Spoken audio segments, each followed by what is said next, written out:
What's going on, guys? On this episode of On the Set, I'm checking out Haunt, a haunted house film from 2019. So, a group of friends go out to a bar on Halloween night to party. One of the group, Harper, is reluctant to go because she's trying to get over a bad breakup. But hey, her friends insist she joins anyway. At the bar, Nathan, one of the guys meeting up with the group, calls Harper over, but once she gets over there, he admits that he was just trying to wave the waitress over for another drink. But the two hit it off and start talking. When another friend of theirs angrily knocks a beer all over her, she goes outside to get away for a second and sees a cloaked figure standing in the distance, just watching her. And suddenly, they're gone. The group then decides to go check out a haunted house and gets trailed by a mysterious vehicle on the way. They stumble upon a haunted house out in the middle of nowhere with a clown guiding them towards the house.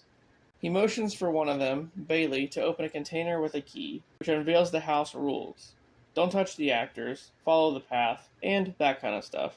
It's pretty standard, right? Well, then they give up their phones and are locked in the house. They walk up to a person dressed like a witch who's branding a tied-up girl in a body bag, who just so happens to be screaming her head off. Man, that's some pretty good acting. Then the group comes to a fork in the path. The old safe, not safe routine, huh? And they split up. Yeah, that's the best idea, honestly. The half that went down the not safe side walked through spider webs with actual spiders in them, and then find these wooden coffins. The other half that go through the safe side get covered in some kind of oil. The first group finds out that the coffins are actually doors, and one of the girls gets stuck in there while a bunch of spiders get dumped on her head.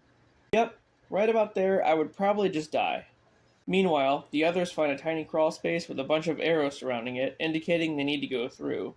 And they decide to do so. The tiny hole leads to some ventilation ducts where Harper sees a shadowy figure crawling around. Then, the others find a wall of x-rays and glory holes where they have to stick their arms through and guess the body part. Yeah, I'll pass on that. But, they decide to have a good old time, and Nathan pulls out a grape and decides to eat it. Really, dude? You're gonna eat a grape you found in a random haunted house on the side of the road? Okay. Then, Bailey reaches in a hole and gets cuts all over her arm. Harper and Evan lose sight of their other friend and run into a guy in a red cloak, which looks a lot like the guy she saw outside the bar. He makes them continue on without her, and they go down a slide and run into a guy wielding a chainsaw. Man, the production value on this house is crazy, right? The group finally all reunite, minus their friend Mallory, and the witch comes back out with another body bag. But this time, it's Mallory. But the witch doesn't just brand her, she shoves the red-hot rod right through her head. Ouch. I guess this isn't a haunted house after all, huh? So the group all panics, and then Nathan runs off on his own to find something to help them escape. And he finds a room full of mannequins. One of them, dressed as a ghost, springs to life, and Nathan asks the guy for help. After that, the group reconvenes, and the ghost tells them it's just a really intense haunted house, and that their friend Mallory is fine. But they're all a little hesitant to trust this guy and force him to stay with the group as they navigate through it backwards to escape. This seems like a pretty good plan until Nathan and Evan get separated from the others, and the ghost turns on them, trapping them inside. Harper finds a door to escape, but the red-hooded guy barges in and kills Angela. Evan makes it back to the start of the house, but the box that their phones were stashed in has been removed by the clown. And just then, the red-hooded figure corners Harper as she cries out, "Don't hurt me, Sam!" Sam? Who the hell is Sam?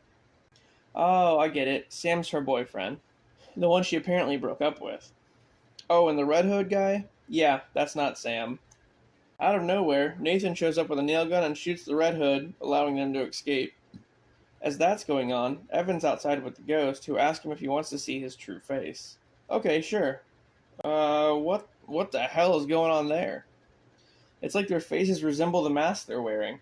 Oh, man. And then the ghost kills Evan. As Harper tries to evade the Red Hood, Nathan battles the ghost. Harper's going through a bunch of Home Alone-style traps and ends up in an escape room. She finds the key to escape, but once again gets interrupted by the Red Hood, who she stabs in the eye with the key. She makes it through a door that's rigged to a gun and ends up getting shot when she walks through. The Red Hood follows her into the hallway and gets shot in the head by the gun.